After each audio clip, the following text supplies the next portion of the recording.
Selamat pagi. Selamat pagi semuanya. Gimana kabarnya ini setelah UTS? Sudah masuk semua belum ya ini? Bentar, saya cek dulu.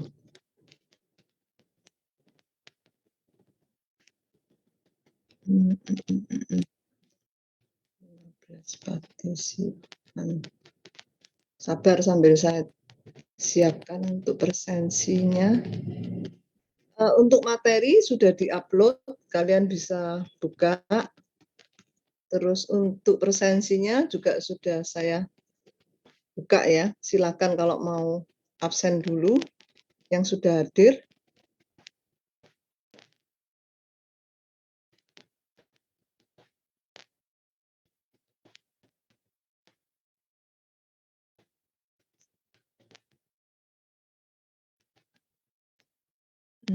Kok ini bentar. Saya masih siapkan ini ya. Bagian aja. Hmm.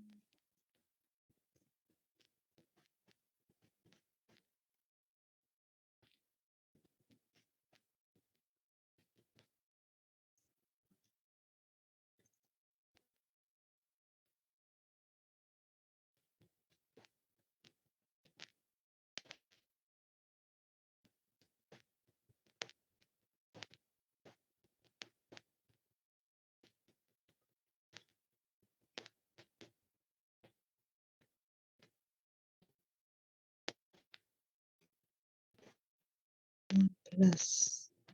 Pesertanya 15, adakah yang tidak hadir Mas Ian?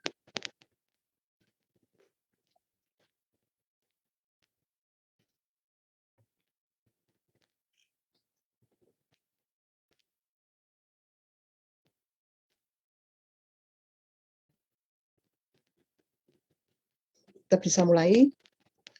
Sebentar, saya upload dulu untuk share screen-nya.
Sudah keluarkah tampilannya? Sudah ya? Sudah. Oke. Sebentar. Nanti presensinya. Saya cek dulu.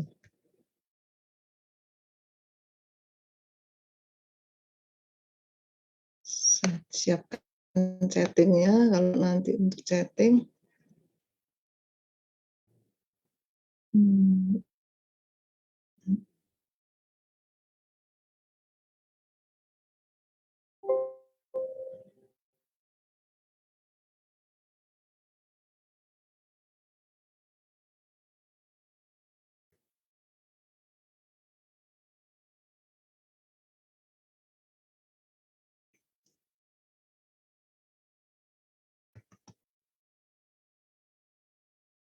Lebih besar. Oke. Ini masih ada yang masuk lagi.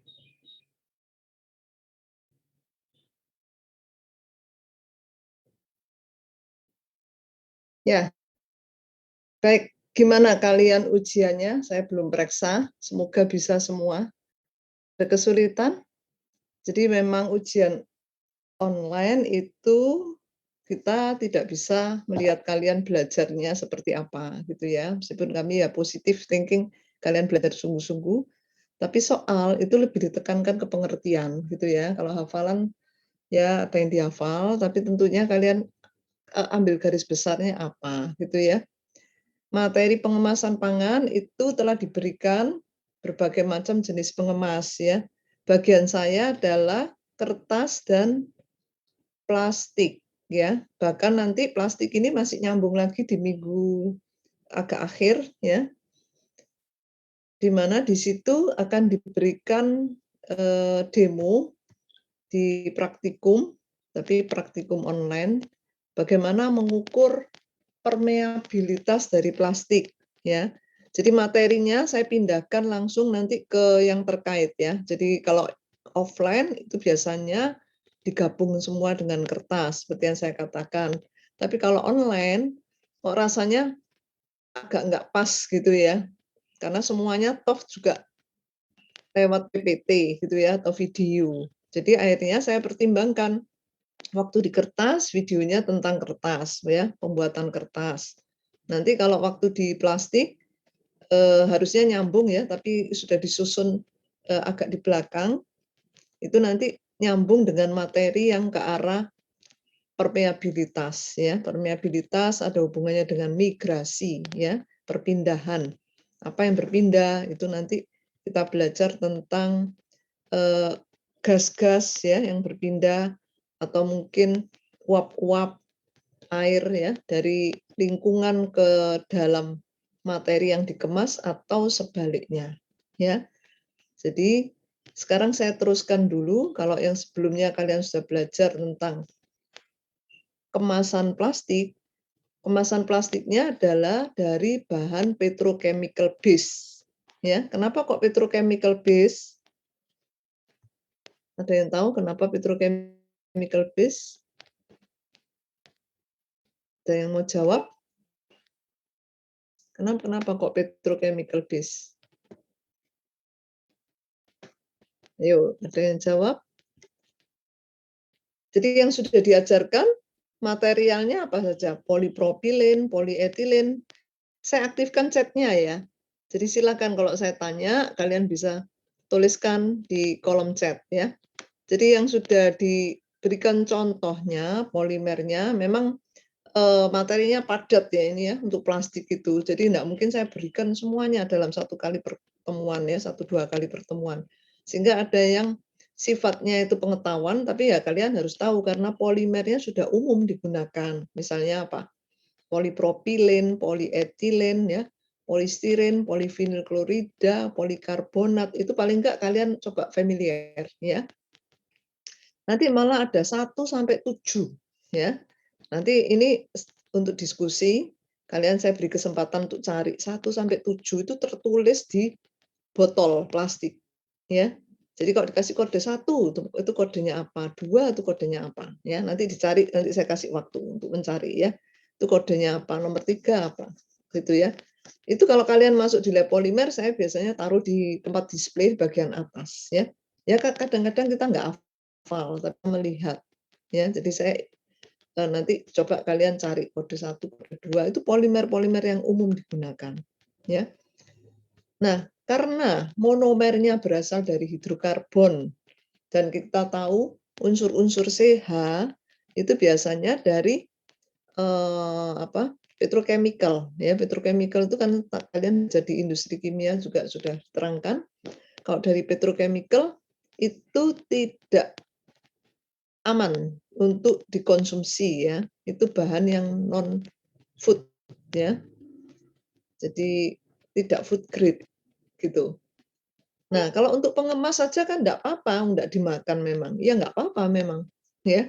Cuman kalian nanti tahu kan waktu belajar aditif di dalam pembuatan bahan-bahan plastik atau polimernya, itu pasti tidak lepas dari bahan aditif ya, sudah belajar kan? Enggak mungkin bahan murni.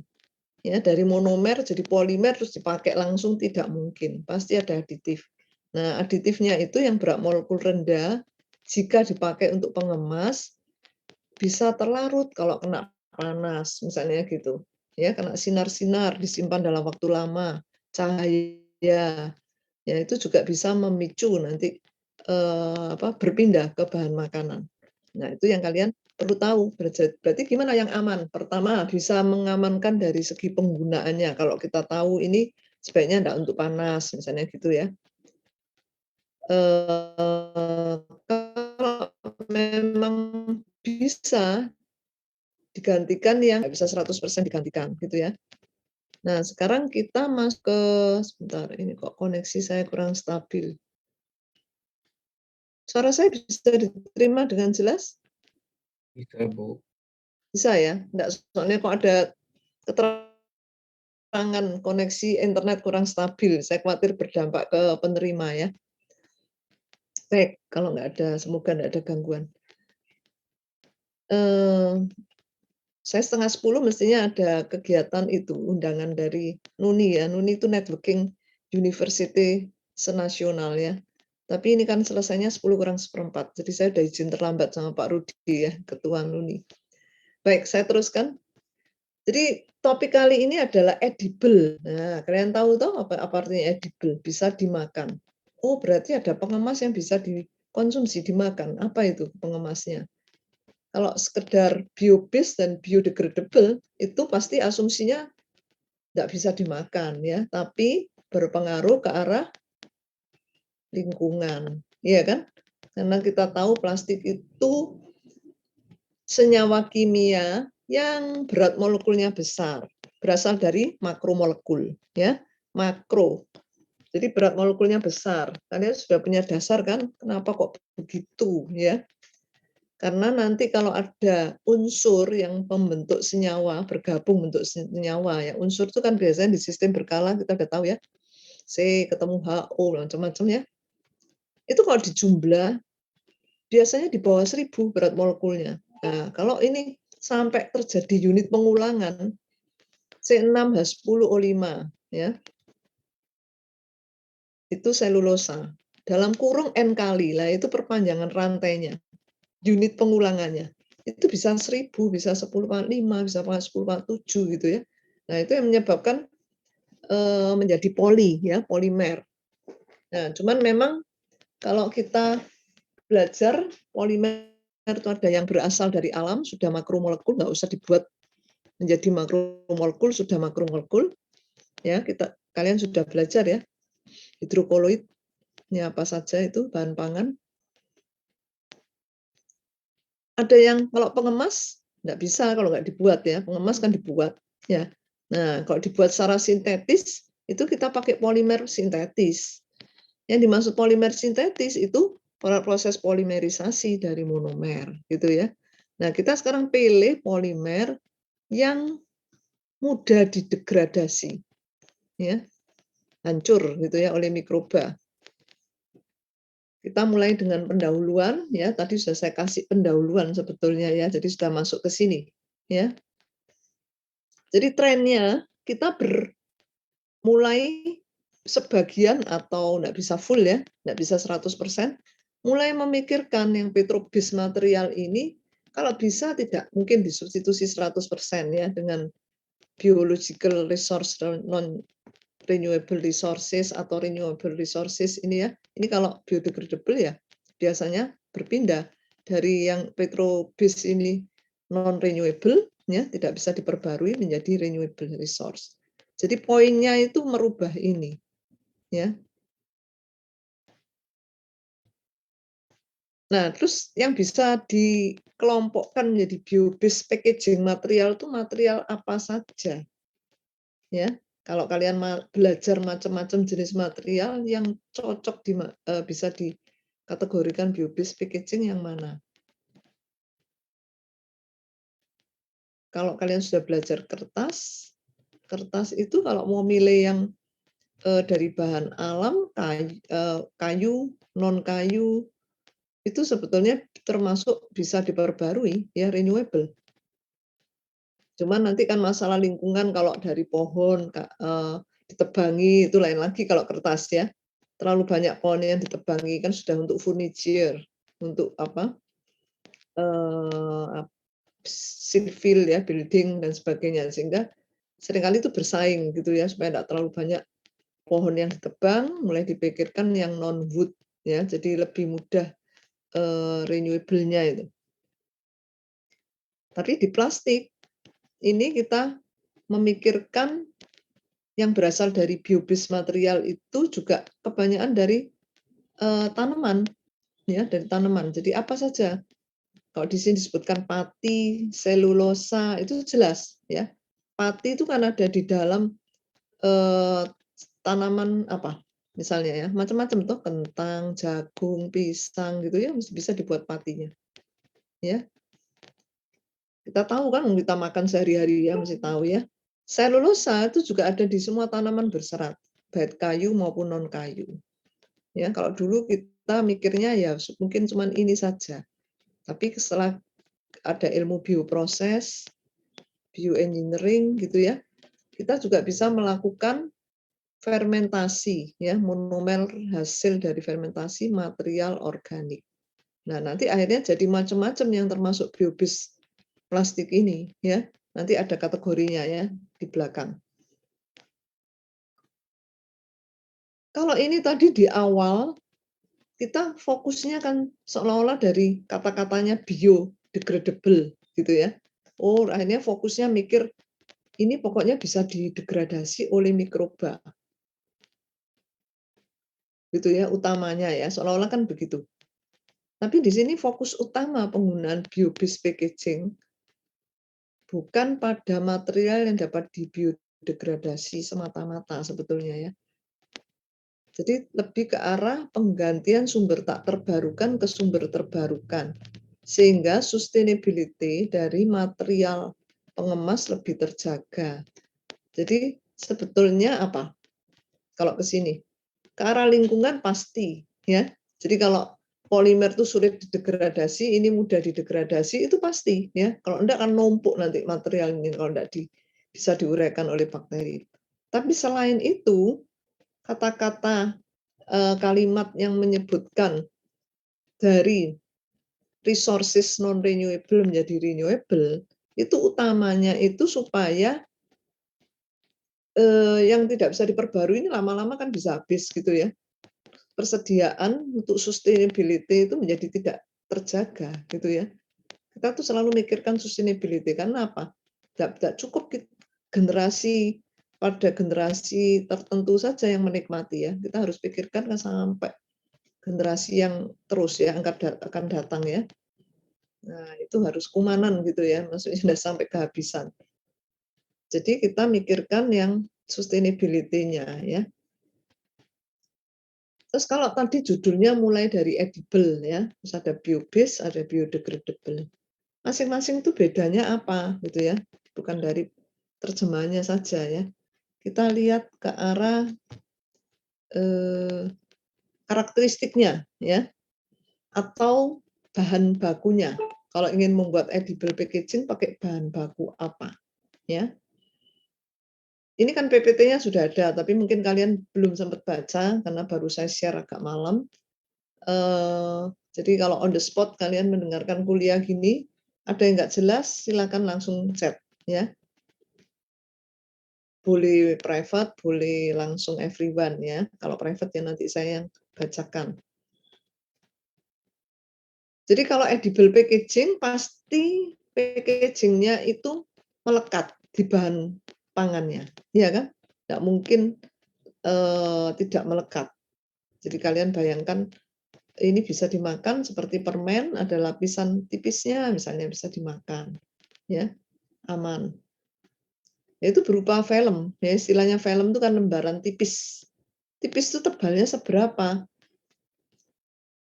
Kalau untuk batasan dalam mikrometer, ini setara dengan berapa milimeter? 254 mikrometer, setara dengan berapa milimeter? Kalau sekalian bayangkan mikro kan sulit ya, sekecil apa ya. Kalau bayangkan 1 mili kan bisa kan? Ya. Di penggaris masih ada. 1 mili, 10 mili jadi 1 senti ya. Nah, ini berapa mili kalau 254 mikrometer? Saya selalu minta mahasiswa tuh bisa bayangkan pakai bayangan yang bisa dianalogikan. Ini setara dengan penggaris kalau 1 mili segitu. Nah, ini berapa mili? Berapa mili? 0,2 kayaknya. 0,25 ya, 0,3 kalau di bulan. 0,3 itu ya kalian bayangkan aja itu kalau 1 mili segitu dibagi 10 itu kan ada 0,1 sampai 0 sampai 1 mili kan. Nah, ini 0,3 di bawah setengah mili. Jadi kalau kalian bisa bayangkan 1 mili itu sekecil itu, setengah mili bisa bayangkan ya meskipun enggak ada skalanya kalau pakai penggaris ya. Tapi kalian bayangkan oh segitu. Ya, tipis, iya kan? Nah, kalau mau tahu persis kan kalian enggak bisa pakai penggaris, pakai mikrometer gitu ya. Atau khusus untuk film-film yang tipis ini kan dia fleksibel ya. Kalau mikrometer itu biasanya benda yang rigid kaku, nggak bisa fleksibel. Kalau bahan-bahan yang fleksibel seperti film, kertas, itu ada alat ukurnya sendiri, ya. Di lab polimer ada buatan alumni ya, jadi bisa menunjukkan berapa milimeter ya, nggak bisa sampai mikro, tapi kan kita tahu bisa dikonversikan. Segitu ya kira-kira ya. Kalau tebal ya lebih besar sedikit dari 0,25. Di coating ya biasanya, ditaruh di bagian luarnya langsung nempel. Jadi lembaran yang berdiri sendiri yang dibentuk terpisah dari makanan yang dibungkus atau diletakkan di antara komponen makanan. Ya.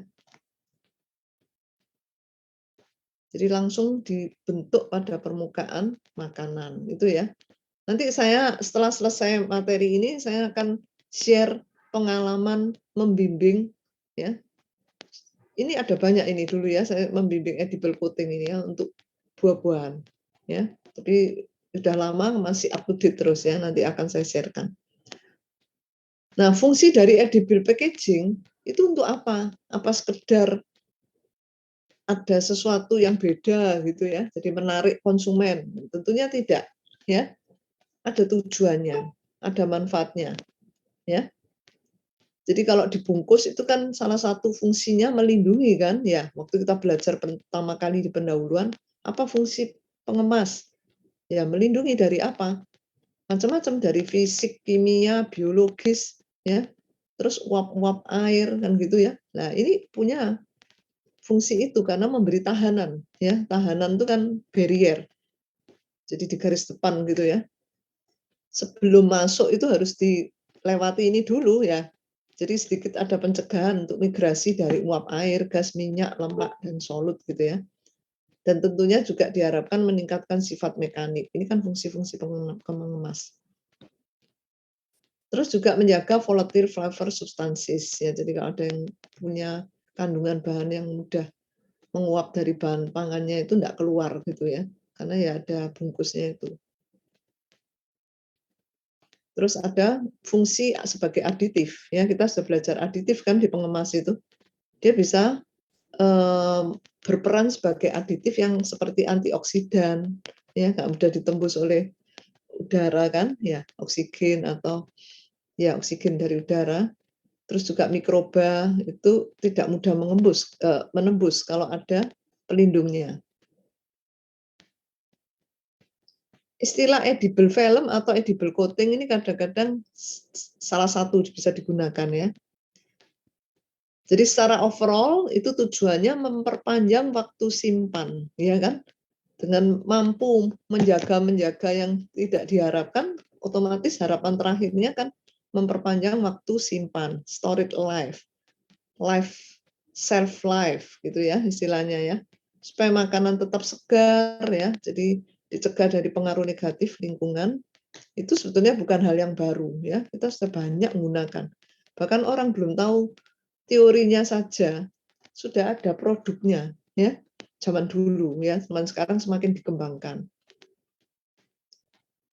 Kalau sekarang ini orang mengembangkannya lebih ke arah buah dan sayur karena itu mudah rusak ya. Kalau dulu kan masih mungkin ke permen gitu ya misalnya ya. Ini buah dan sayur itu apa yang bisa di-coating-kan? kita tahu bentuk dari yang mengandung lipid ya, lemak gitu ya, itu kan lengket-lengket seperti lilin gitu ya. Nah, kalian sudah belajar di industri kimia kan, kita belajar wax ya. Nah, dipilih yang aman, dari wax-nya dibuat jangan dari petrochemical base, meskipun ada polyethylene ya, polyethylene wax kita akan pernah belajar ya. Tapi itu kurang aman, khawatirnya nanti kalau ada aditif yang masuk gitu ya. Orang-orang kadang-kadang sering gunakan itu ya, makanya terus takut gitu. Apel bisa tahan sampai setahun ya, apel tuh. Kalau dikerik itu kelihatan lapisannya. Lah itu cuma pakai wax yang aman apa enggak? Kalau Carnauba enggak apa-apa. Ya, Carnauba itu dari tanaman juga. Ya, lapisan lilinnya itu. Terus kolagen. Kolagen ini kan kalian sudah belajar kan, mengandung protein. Enggak apa-apa untuk sosis itu. Makanya kadang bisa dimakan kan, lapisan luar dari sosis itu. Terus kalau gula itu biasanya digunakan untuk snack ya, coklat, gula, itu biasanya kan, dilapisi itu supaya lebih tahan ya. Nah, ini sejelas ya keuntungannya apa dibanding petrochemical. Ya sejelas bisa dikonsumsi dengan produk yang dibungkusnya tidak meninggalkan sampah. Jikapun film tidak dikonsumsi, masih masih dapat berkontribusi pada pengurangan polusi lingkungan. Karena apa? Karena material dapat mudah terdegradasi dan berasal dari sumber terbarukan. Jadi limbahnya itu enggak terlalu problem. Terus bisa meningkatkan sifat organoleptik yang tadi kalau pakai flavor, pewarna, pewanis itu kan menjadi tambahan rasa ya. Atau mau dikasih yang ada gizinya, misalnya berasal dari protein tadi ya, kolagen itu ada gizinya kan.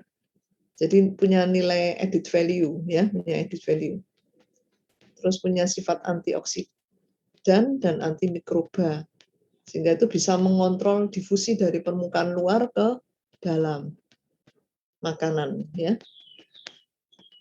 Sampai sini kira-kira ada yang membingungkan?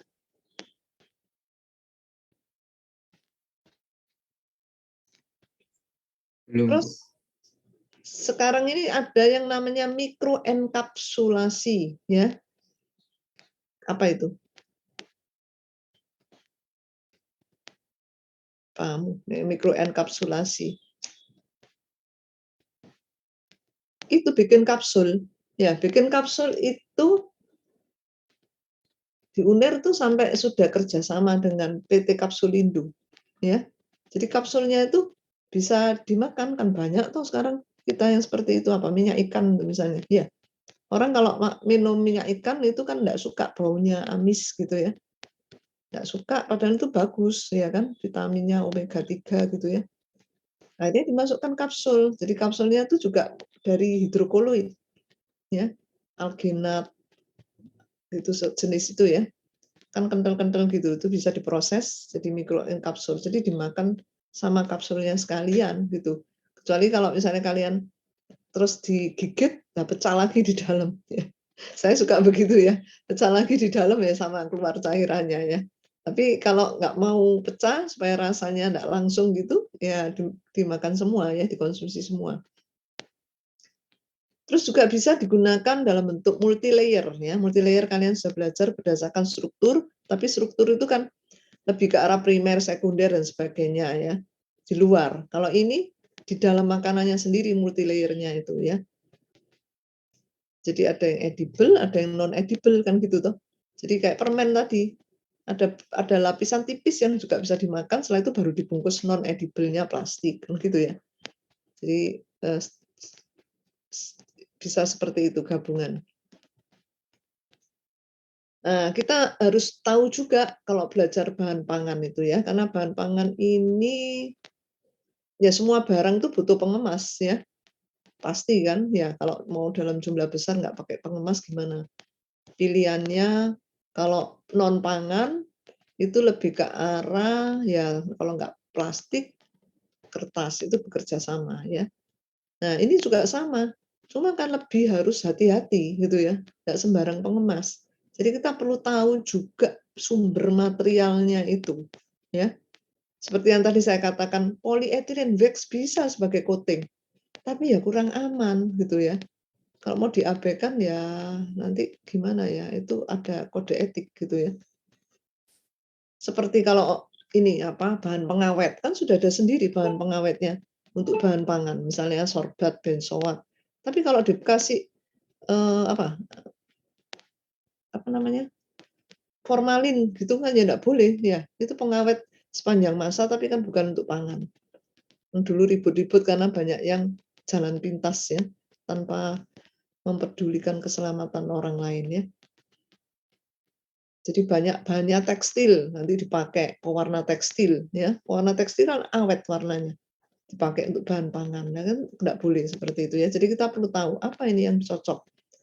Ini jenis polisakarida ya, polisakarida dari tanaman toh, kompleks karbohidrat ya, kompleks memang ya polisakarida kalau kalian belajar strukturnya. Terdiri dari monosakarida pasti ya, polisakarida itu pasti pengulangan dari monosakarida yang ada di sakarida itu ya sampai jadi polisakarida karena tergabung dengan ikatan glikosidik ya. Ini kalian harus tahu ya, polisakarida. Makanya harus hafal kalau kalian open text, open book nanti karena bisa lihat bisa jawab. Kan enggak gitu ya. Jadi ini dihafalkan, diingat, dimengerti. Monosakarida yang yang membentuk rantai panjang tergabung dengan ikatan glikosidik 1,4, ada beta 1,4, alfa 1,4 gitu ya. Jadi kompleks karbohidrat itu juga termasuk makromolekul kan. Ini potensinya murah, berlimpah. Kalau dibuat film juga baik ya. Penanganannya mudah, sifat mekaniknya baik, sifat gas bariernya baik. Baik terhadap minyak dan lemak juga efisien ya. Jadi ini pilihan kalau pakai polisakarida. Tapi semua itu selain ada keunggulan pasti kalau dicari ada kelemahan ya. Ya, kita nanti minimalkan kelemahannya gimana caranya ya, tapi tetap ada ketahanan terhadap migrasi air rendah. Berarti kalau pakai polisakarida itu air masih bisa nembus. Ya, ketahanan rendah itu airnya ya mudah ditembus. Itu kurang bagus ya.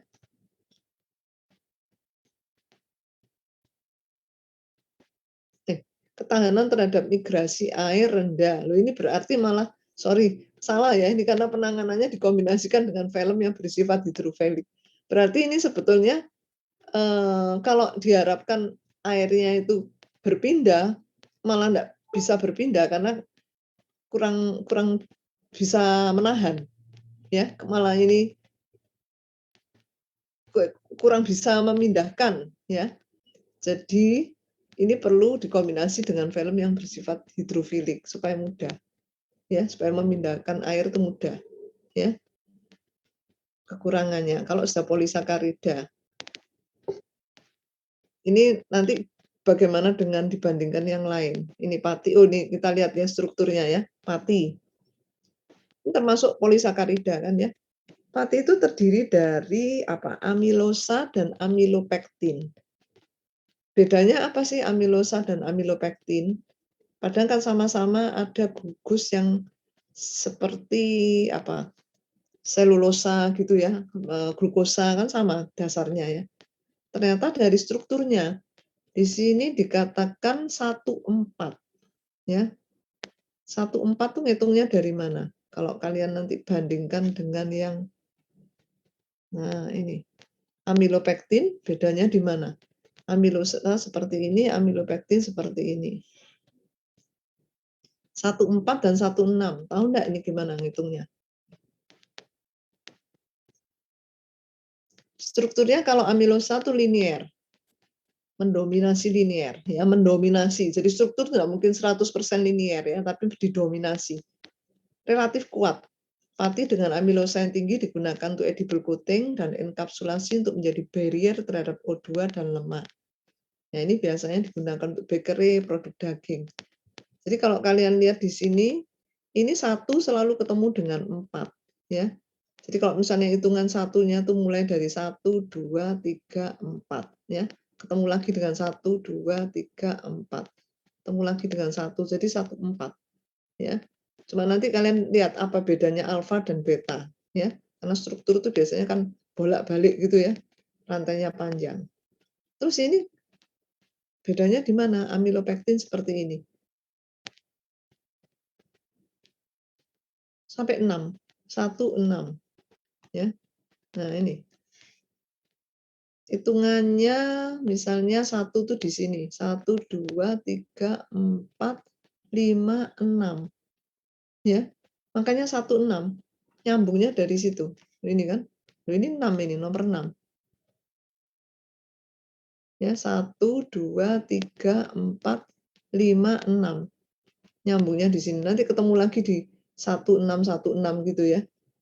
Jadi kalau dilihat seperti bercabang. Ya, kalau ini kan lurus. Rantainya bertambah panjang. Ini kan jadi bercabang.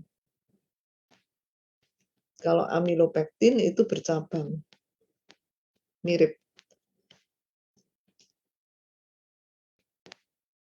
Nah, selulosa itu 1,4 ya. Cuma tadi saya hitungannya 6 itu dari mana kalau amilopektin, kalau polisakarida amilopektin itu ya karena hitungannya ini. Itu 2, 3, 4, 5, 5, 6 ya. Glukopironisil, nah, namanya macam-macam ya.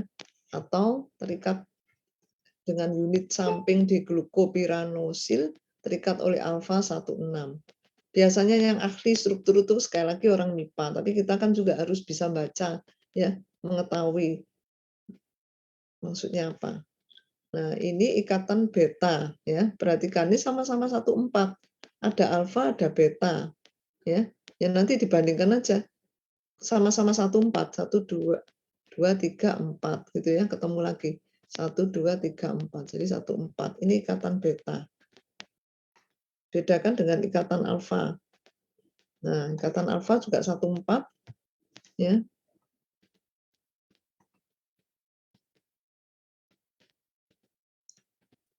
Selulosa merupakan rantai lurus ya. Kalau 1,4 itu lurus ya, tanpa cabang atau coiling. Terdiri dari gugus hidroksil yang banyak ya. Jadi banyak OH-OH-nya ini. Banyak. Maka ikatan hidrogennya kuat ya, membentuk jaringan secara fisik sehingga tidak mudah larut.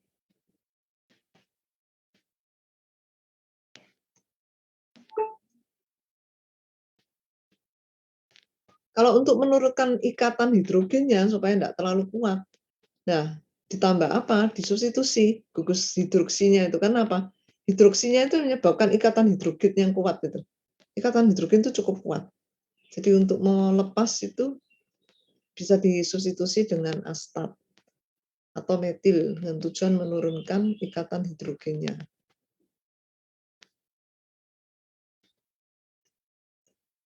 Nah, apa sih gunanya menurunkan ikatan hidrogen?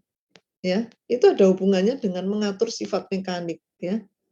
Permeabilitas itu yang tadi ditembus oleh uap air dari dalam keluar ya, solubilitas itu bisa diatur di situ ya.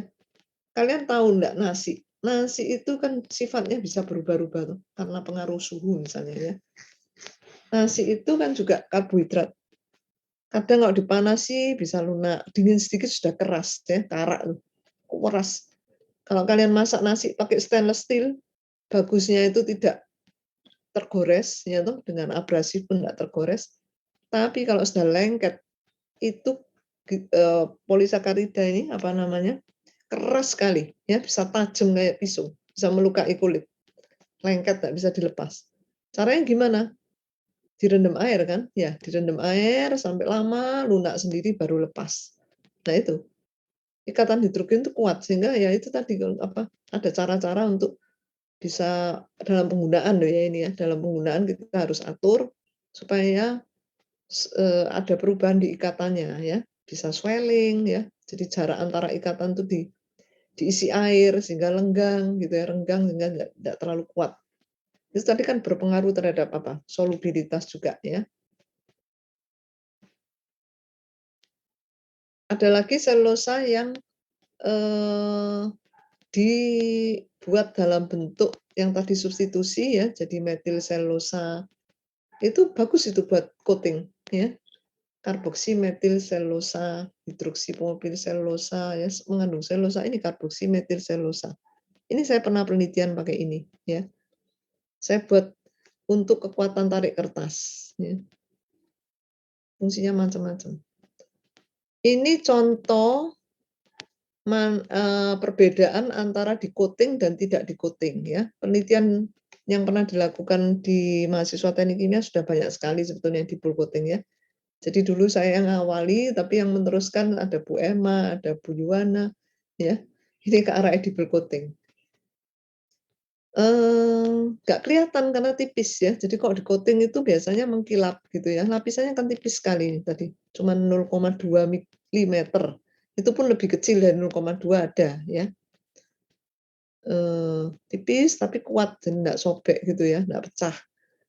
Ini sampai 20 hari masih seger tomatnya.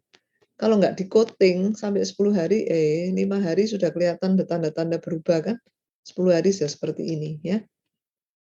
Ya kalau punya waktu bisa percobaan nanti di rumah, termasuk nanti saya mau beri tugas ya. Jadi siap-siap nanti, ada tugas untuk edible coating yang sederhana saja.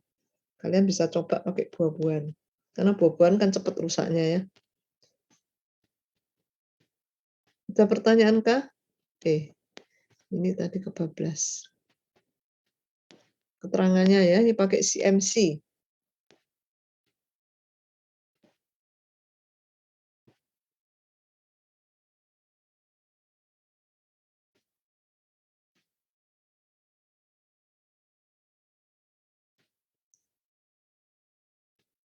Ini kalau diuji dengan SEM ya, SEM image-nya di permukaan penampangnya itu, luas permukaan, penampang ada bedanya kalau di-coating.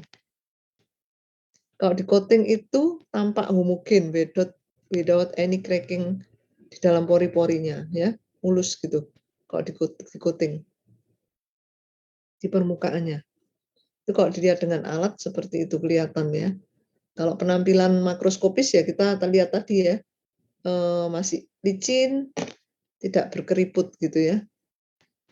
Ya ibaratnya kalau kita pakai krim tuh ya, kalau kita enggak pernah pakai krim, kena panas, nanti belum usia tua sudah keriput. Nah gitu kan, ya tapi kalau kita pakai, krim itu kan melindungi kulit sebagai barrier, sinar UV misalnya ya, sehingga meskipun kita akhirnya jadi tua, tambah usia tambah tua kayak saya juga enggak bisa menghindari ya, tapi enggak terlalu dini gitu ya, sedikit bisa di-extend. Tapi secara alamiah ya, natural enggak mungkin orang enggak bisa tua ya, rambut pasti putih misalnya gitu ya.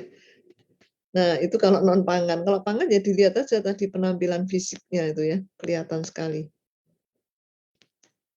Terus ini polisakarida yang namanya hemiselulosa. Ini biasanya kurang terkenal dibanding selulosa ya. Saya kalau penelitian buat kertas, pengaruh proses delignifikasi atau kondisi proses delignifikasi terhadap komposisi kimia. Yang lalu-lalu itu bahan bakunya saya ganti-ganti, seringkali hemiselulosa ini nggak saya perhatikan gitu ya, lebih memperhatikan yang alfa selulosa. Kenapa kok gitu? Karena alfa selulosa itu intinya yang bagus buat kertas, yang dipakai untuk reaksi dengan air itu alfa selulosa. Tapi hemiselulosa ini sebetulnya meskipun seperti nomor 2-nya gitu ya, kecil komposisinya, tapi punya peran juga ya. Makanya semua bahan kimia itu ya di tumbuhan, meskipun komposisinya sekecil apapun tuh bisa dimanfaatkan. Cuma harus tahu cara mendapatkan rendemennya itu. Ya. Di sini sifatnya gimana? Termasuk polisakarida yang menunjukkan daerah non kristalin. Nah, bedanya itu dengan selulosa. Kalau selulosa banyak kristalinnya, strukturnya teratur gitu ya. Kalau non kristalin ini kan amorf, tidak teratur. Nah, ini mengandung gula heksosa dan pentosa ya. Di dalam pentosa itu banyak kandungan seperti glukosa, selulosa, manosa, galaktosa ya. Nah, ini kalau khusus mempelajari tentang ini ya bisa diekstrak, ini fungsinya bisa untuk pangan dan obat ya. Kita kurang tahu fungsinya gitu ya. Tapi kalau diperlukan untuk mengekstrak teknik kimia juga bisa gitu ya. Nanti cari metodenya. Jadi kalau dari hemiselulosa berbasiskan beta glukan itu ada di kulit jagung, dedak jagung gitu ya. Gluten. Terus ada juga dengan penambahan silan itu juga ada di dalam kayu, rumput, tongkol jagung ya, bisa sebagai aditif. Belum ada pertanyaan kah? Saya lanjutkan. Berikutnya ada yang namanya kitosan. Kitosan ini termasuk polisakarida ternyata ya. Nah, ini juga kadang bingung kan, kitosan ini hidrofilik atau hidrofobik? Ya. Di sini hidrofilik, nanti ketemu di bagian lain hidrofobik. Karena ternyata punya dua gugus, ya, gugus fungsi. Ada yang hidrofilik, ada yang hidrofobik, gitu ya. Kalau NH2 itu hidrofilik, gitu ya. Jadi tergantung mana ini yang dominan. Tapi kita di sini lihat sifat yang baik dari polisakarida kitosan itu yang pasti non-toksik dan non-antigenik dan merupakan ini cara buatnya dari kitin, ya, turunan dari kitin. Nah, kitin ini kita cari ada di mana? Kitin ini ternyata ada di bagian-bagian kulit cangkang dari seafood ya. Jadi bisa dari itu misalnya kepiting, udang, rajungan, itu yang banyak digunakan biasanya ya. Itu dilakukan deastilasi, penghilangan gugus astilnya, sehingga nanti itu tersubstitusi dengan proses alkali ya, sehingga dari kitin nanti kita bisa lihat perubahan strukturnya di sini setelah disubstitusi ya. Jadi kitosannya itu. Kalau kalian mau explore nanti bisa khusus untuk tahu proses deastilasi seperti apa. Di sini kan enggak spesifik membahas satu persatu ya, kita lihat secara karakteristiknya. Sifat filem itu dipengaruhi oleh berat molekul dan derajat deastilasinya. Jadi seperti kalian pernah tahu bahwa kalau kita membuat suatu makromolekul yang membuat ya, ini dengan cara deastilasi tadi kan, kita bisa mengatur berat molekul awalnya cenderung tinggi, tapi nanti kalau mau diturunkan ada caranya, dihidrolisis. Ya. Nah, kalau di alam tuh berat molekulnya kan juga tidak sama dari awalnya. Jadi bervariasi range gitu ya. Nah, derajat deastilasi ini seperti konversi. Jadi kalau konversinya makin tinggi dari kitin ke kitosan, berarti kitosannya akan lebih murni, dapat banyak gitu ya. Biasanya enggak mungkin 100%. Jadi kalau dari kitin dirubah jadi kitosan, kitosannya itu enggak mungkin 100%, sisanya kitin kan masih ada. Nah, ukuran kemurnian itu bisa setara dengan nilai konversinya. Setara tuh bukan sama persis ya, tapi analoginya gitu ya. Jadi kalau derajat deastilasi ini makin tinggi, berarti kandungan si kitosannya makin tinggi. Gitu. Jadi kalau analoginya derajat deastilasinya 90%, 85%, 85%-nya kitosan, 15%-nya kitin. Gitu. Ya. Karena pasti campuran, enggak mungkin 100% kitosan ya. Ini tampak sekali bedanya, meskipun enggak bisa extend sampai bulanan gitu ya, tapi ini sudah 2 kali lipat ya. Jadi kalau kontrol ini tanpa coating, stroberi ini 10 hari sudah penampilannya busuk gini ya. Stroberi ini cepat sekali busuk seperti berjamur gitu ya, putih-putih gitu ya. Karena anak saya tuh kalau konsumsi rutin stroberi dulu ya, agak sulit gitu ya untuk extend gitu ya. Jadi tergantung milih-milih ini kalau produk ini mungkin di coating ya. Itu bisa lebih lama. Ya, cara penyimpanan juga menentukan. Nah, jadi kita cuci dulu kalau mau aman ya, karena kita enggak tahu itu di-coating dengan apa. Mudah-mudahan produsennya itu tahu ya, tidak menggunakan sembarangan bahan coating-nya. Alginat diekstrak dari rumput laut ya. Ini juga bagus kan untuk coating, sangat baik sebagai barrier untuk O2, tapi untuk uap air permeabilitasnya tinggi. Ya. Kalau permeabilitasnya tinggi itu berarti mudah ditembus oleh uap air, kurang baik. Ya. Nggak bisa menahan uap air. Kalau barrier-nya ini tinggi, berarti bisa menahan oksigen. Ya, makanya ada plus minusnya ya, biasanya gitu. Kalau satu terhadap oksigen bagus, tinggi permeabilitasnya, barrier-nya. Barrier dan permeabilitas ini kebalikannya ya. Yang diharapkan tuh barrier tinggi, permeabilitas rendah. Itu yang bagus.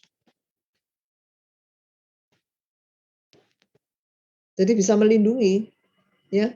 Kalau barrier-nya tinggi itu bisa melindungi, ya tidak mudah ditembus. Permeabilitasnya harus rendah. Gitu ya. Jadi kalau kalian ingin tahu ini kelebihan apa kekurangan, ya diukur dari ini barrier-nya harus tinggi, permeabilitasnya harus rendah. Tapi ada bahan pangan yang perlu optimum, ya. Seberapa nilainya. Nah, itu ya diatur. Jadi tidak semata-mata sangat rendah itu yang bagus atau sangat tinggi yang bagus, ya itu dioptimasi nantinya, ya. Jadi kalau kita penelitian di lab itu kan kadang-kadang bisa mencari maksimum minimum, bisa juga mencari optimasi. Jadi optimasi itu nanti dilihat kalau habis naik maksimum terus turun. Nah, ini yang diharapkan yang maksimum apa minimum, gitu. Jadi optimum di tujuannya masing-masing ya. Nah, kalau kita lihat alginat ini kalau secara struktur disebut linier ya, kalian sudah bisa bayangkan ya, berarti tidak bercabang itu seperti apa gitu ya ikatannya ya. Terdiri dari apa monomernya ya. Monomernya ini nama-namanya agak kurang familiar kan? Karena bahan alam ini banyak sekali kandungannya.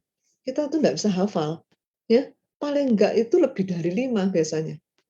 Seperti gula gitu aja kan banyak. Asam lemak dalam minyak itu banyak, ya. Cuman kadang-kadang kalau kecil-kecil digabung cuma jadi 3 gitu ya. Padahal aslinya bisa 9 gitu, ya. Nah, nggak bisa hafal jadinya ya, tapi kita tahu gitu ya, mengingat ini termasuk yang kelompoknya mana, alginat, moronat, glucuronat itu termasuk alginat, namanya juga sulit dihafalkan ya. Alginat dapat diperoleh dari ganggang coklat, ini golongannya laut-laut ganggang coklat ya, berasal dari genus ini.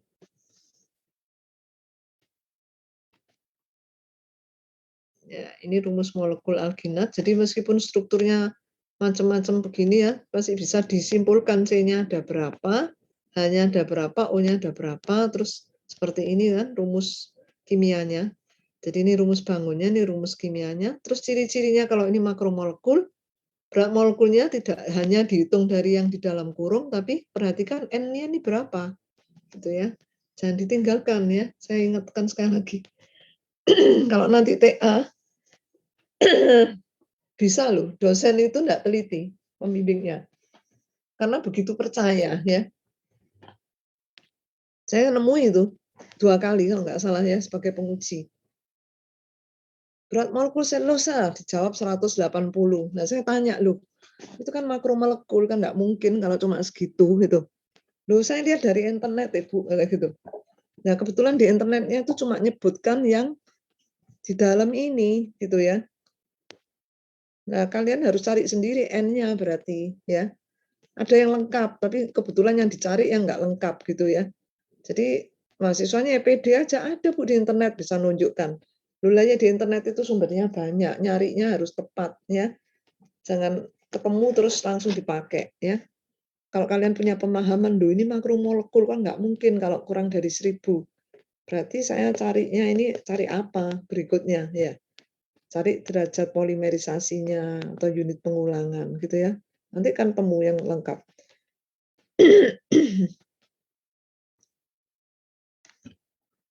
Sifat agar-agar di sini dalam keadaan kering sangat stabil.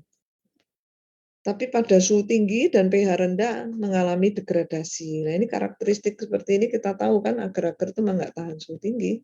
Ya.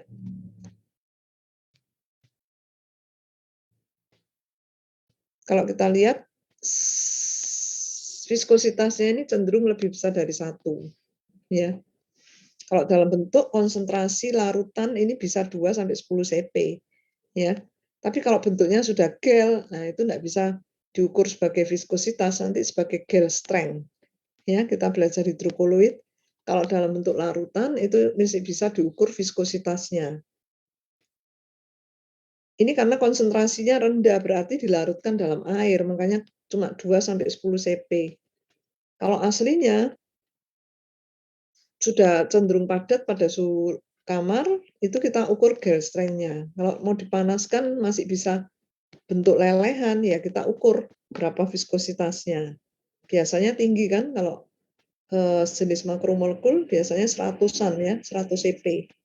Nah, kita kenali juga karakteristik-karakteristik seperti itu, ya. Jadi bukan menghafalkan sekedar angkanya. Saya juga enggak hafal ya, ini berapa viskositasnya, ini berapa viskositasnya, kan beragam sekali. Tergantung konsentrasi lagi kalau dilarutkan dengan air ya. Tapi mengenali maknanya itu yang penting, ya. Jadi kalau ketemu angka seperti ini kok rendah ya, loh ini dilarutkan dengan air, konsentrasinya memang rendah. Kalau ini ditambah konsentrasinya ini meningkat tuh, ya, meningkat drastis. Pemahaman seperti itu. Dan pengaruh suhu, perhatikan ya. Jadi yang menyebabkan nilai viskositas ini berkurang atau bertambah, ada dua faktornya, suhu dan konsentrasi di dalam pelarut. Semakin banyak kan semakin pekat, viskositasnya pasti naik. Suhu semakin tinggi, viskositasnya semakin turun, kebalikannya. Ya, ini harus tahu. Nah, pengalaman mencoba biasanya membuat mengingat ya.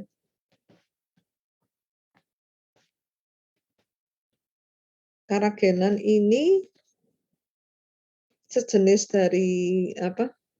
Alginat. Kalau tadi dari apa?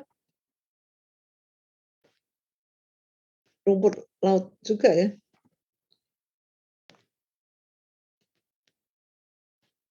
Ini juga rumput laut merah dari famili Rhodophyceae ya, alga merah. Nah, ini dikatakan merupakan campuran kompleks ya. Jadi semua ini mesti kompleks. Yang sedikitnya mengandung 5 jenis polimer. Loh, sedikitnya loh ya, minimal. Berarti banyak lebih dari minimal kan tentunya. Bagusnya apa? Memiliki sifat antimikroba, sama seperti kitosan. Kitosan itu juga memiliki sifat antimikroba. Nah, mungkin kalian biasanya kok bisa antimikroba dari mana mekanismenya? Nah, itu kadang-kadang bisa berikatan dari ikatan positif negatif itu, ya. Terus seperti dirubah gitu ya. Kalau terjadi reaksi kan ada perubahan. Jadi tidak aktif gitu ya mikrobanya, jadi bentuk lain. Terus mengurangi kehilangan moisture, oksidasi, dan desintegrasi.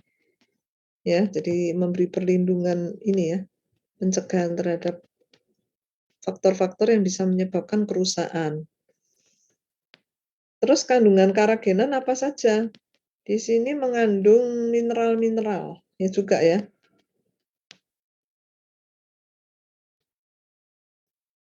Nah, ada dua jenis strukturnya. Ini nih. Ada kappa, ada iota, ada lambda ya. Nah, seringkali kalau kita ini belum pernah nyoba ya enggak tahu bedanya ya. Penelitian yang lalu saya membimbing rheologi karagenan, itu juga sempat baca literatur, coba cari, ternyata stok yang ada di industri jarang yang iota, adanya kappa ya. Nah, makanya kita itu belajar teori dan praktek itu menarik. Karena kalau teori aja kita enggak tahu realnya. Praktek aja kalau ada problem teorinya juga enggak punya menjadi repot. Ya. Jadi kita coba belajar teori, jurnal-jurnal, penelitian orang, apa sih karakteristik ini bedanya? Ternyata di sifat reologinya gitu ya, viskositasnya, pengaruh suhu, pengaruh konsentrasi, itu bisa dipelajari semua. Ya. Lambda ini jarang dipakai. Ini polisakarida yang linier dan merupakan molekul galaktan dengan unit utamanya galaktosa. Nah, pektin ini saya ngajar juga kan di hidrokoloid ya, yang bisa diekstrak dari kulit jeruk gitu waktu itu ya, kulit-kulitan itu ya, kulit buah-buahan. Ini juga bisa ini ya, karena ini merupakan sama turunan ada asam galakturonat itu ya. Dalam hal penahan untuk moisture kurang baik, tapi dapat mengurangi hilangnya air dalam makanan yang terbungkus pektin. Jadi maksudnya Kalau dari udara itu mengandung air itu kan bisa masuk ke bahan pangan. Itu kurang baik kalau untuk menahan yang dari luar ke dalam. Tapi yang dari dalam, supaya tetap kandungan airnya tidak berkurang, tidak terjadi water loss, ya, eee, itu juga lumayan ditahan kalau pakai edible coating dengan pektin ini, lumayan tahan. Kalau enggak dia cepat kering karena keluar juga, ya, kandungan air kan bisa keluar. Dengan berjalannya waktu gitu, bisa lebih kering, berkurang kandungan airnya. Kalau yang dari luar masuk, bertambah malahan beratnya, ya. Nah, itu plus minusnya. Untuk yang nahan dari dalam keluar dia masih mampu, tapi dari luar ke dalam itu kurang baik ya. Ada dibandingkan yang lain tentunya ya, comparable. Jadi tidak ada yang hafal kalau ngafalkan bentuk strukturnya macam-macam. Kita kenali lagi yang bentuk asam lemak ya. Kalian pernah belajar di PIK, masih ingat? Triglycerid ya. Kita ketemu triglycerid itu kalau ngukur di lab ya, triglycerid karena manusia seringkali khawatir kalau kena kolesterol ya, makanan kita kan banyak mengandung kolesterol. Ini sekarang sedang merubah paradigma ya. Kalau dulu yang namanya lemak semua jahat ya. Lemak pokoknya jahat, harus dihindari. Bisa menyebabkan kolesterol, kolesterol nanti stroke gitu ya. Itu nyambung semua ya. Di farmasi, kedokteran seperti itu. Tapi sekarang ini banyak berubah. Lihat dulu asam lemaknya dari mana. Kalau dari hewan iya bisa menyebabkan kolesterol. Tapi kalau dari tumbuhan ternyata tidak gitu ya. Tapi kok campur-campur sulit dibedakan gitu ya. Nah, kita makan ya campur-campur ya memang. Iya, kalau mau seperti penelitian mau diteliti difokuskan, yang tidak diteliti tidak boleh ganggu. Itu tidak boleh campur. Ya itu sampai ada yang namanya diet keto ya. Pernah dengar? Nggak mau makan karbohidrat sama sekali, cuma makan VCO, cuma konsumsi VCO. VCO karena berasal dari asam lemak, tumbuhan, ya. Nah, saya ngomong gini nih karena apa, ya masih topiknya tentang itu ya sekarang ya. Itu kalau bahan pangannya, tapi sekarang kan kita ngomong edible coating, balik lagi ke sini ya. Ini teringat apa, triglycerid ya, gugus R ini adalah bisa beda-beda gugus alkilnya ini ya, asam lemaknya.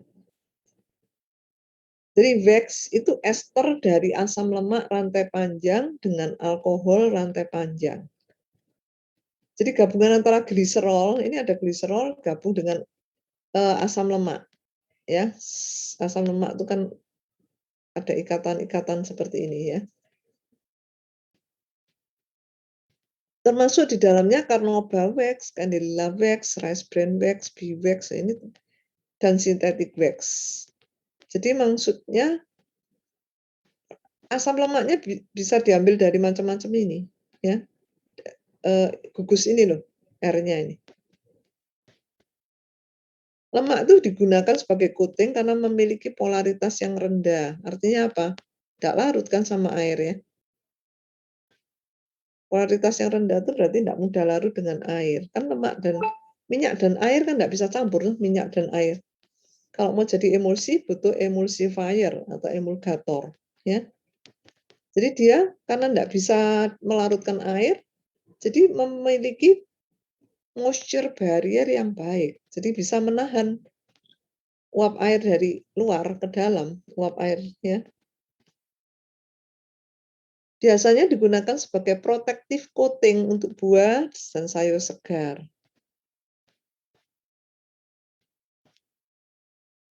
Terus yang lebih permeabel lah itu kadang-kadang kan dibutuhkan enggak kedap 100% dengan uap air ya. Sedikit bisa diatur. Yaitu yang tadi saya bilang optimasi itu ya, tidak 100%. Itu bisa di acylated glycerol monostearat coating ya. Sedikit lebih permeabel terhadap uap air dibandingkan film seperti polistiren atau LDPE film yang sering digunakan kan itu.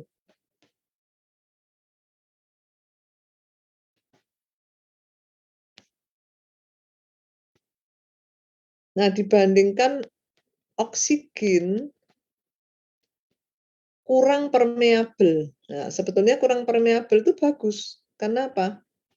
Tidak mudah dilewati oksigen loh, dibandingkan film PS, polistiren. Ya, tapi ini kan kita nggak ngomong bagus, nggak bagus, tapi kalian ngerti tujuannya ya. Kalau ini lebih permeabel, ini kurang permeabel misalnya gitu.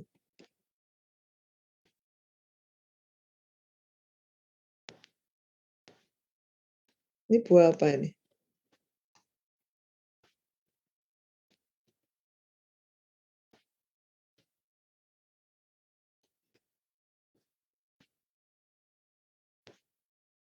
Seperti jeruk ya. Ya intinya pasti ada beda ya, di coating sama enggak itu pasti ada. Kolagen. Kolagen ini tadi kan protein ya, yang berasal dari nabati atau hewan.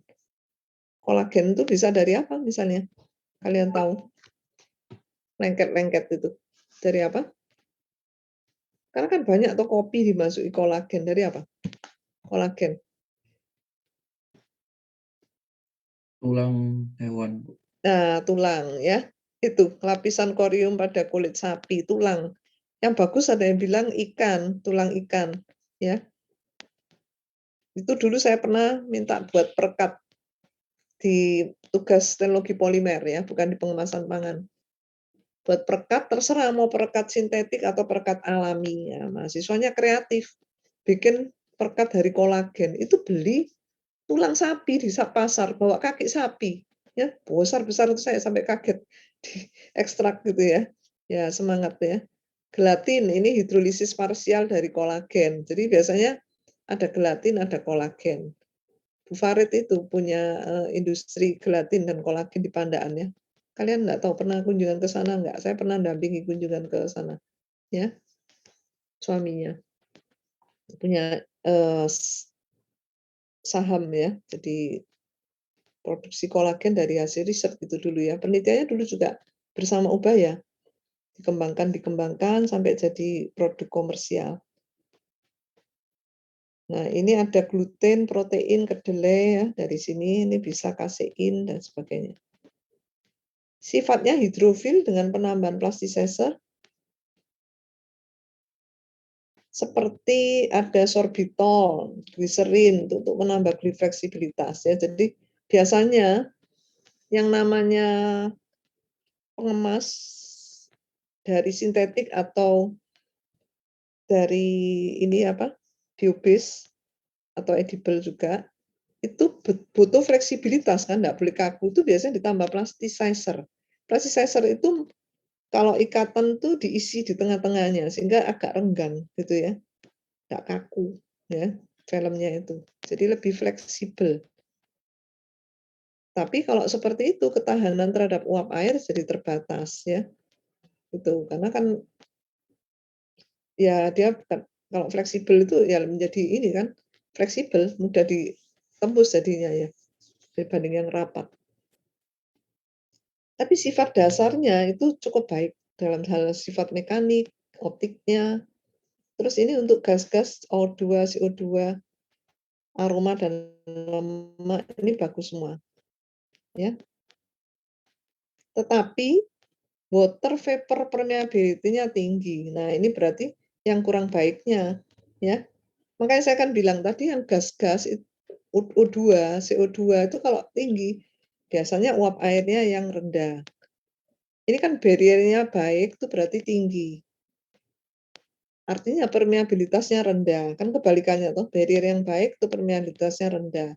Terhadap uap air permeabilitasnya tinggi, berarti ini kelemahan sebetulnya ya. Kalau kita ingin yang rendah, ini termasuk kelemahan. Dengan uap air mudah ditembus. Nah, ini struktur ikatan peptida ya yang dimiliki dalam protein.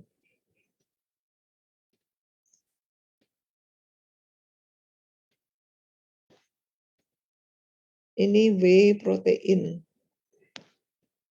Concentration, edible coating, protect the surface of nuts ya, apa kacang mente ya.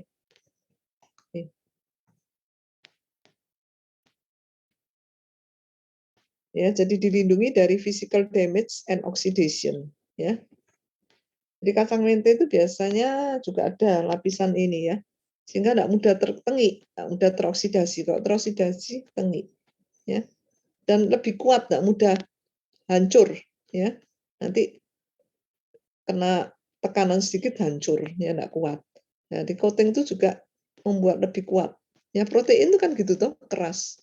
Keras gitu, apa ada seperti lengket-lengket kayak kuning telur, putih telur kan gitu. Sehingga itu kan membuat tidak mudah pecah. Ya, kalau buat kacang ini bagus kacang mente. Material komposit ini multi-komponen atau edible composite material packaging dikembangkan dengan blending biokomponen untuk tujuan spesifik untuk mengatasi kelemahan dari komponen-komponennya, ya. Jadi kalau yang tadi itu kan tunggal ya, polisakarida sendiri, protein sendiri gitu ya.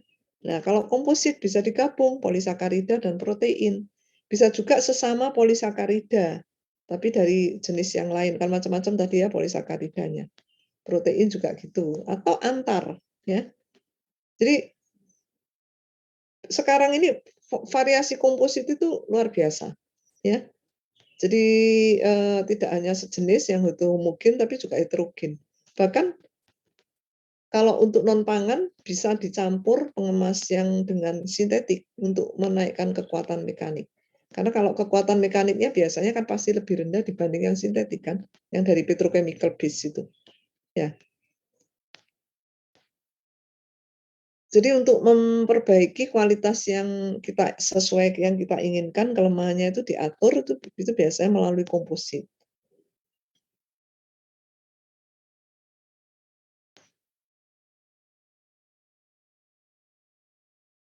Nah, ini dikatakan ya, lemak hidrofobik ya, dia kan memang hidrofobik. Cukup baik melawan migrasi uap air. Tapi sifat mekaniknya di bawah hidrokoloid ya, karena sifatnya yang non polimer. Nah, itu oleh karena itu lapisan lemak biasanya disupport oleh lapisan polisakarida atau lapisan protein. Ya. Jadi memang dibandingkan mana yang lebih kuat, dia akan sebagai pendukung luarnya ya, disupport lagi. Jadi multi komponen. Pada proses pembuatannya dapat diklasifikasikan dalam dua teknik ya. Teknik coating yang melibatkan casting atau laminasi lemak ke film basis edible yang telah kering sehingga membentuk bilayer atau film laminasi.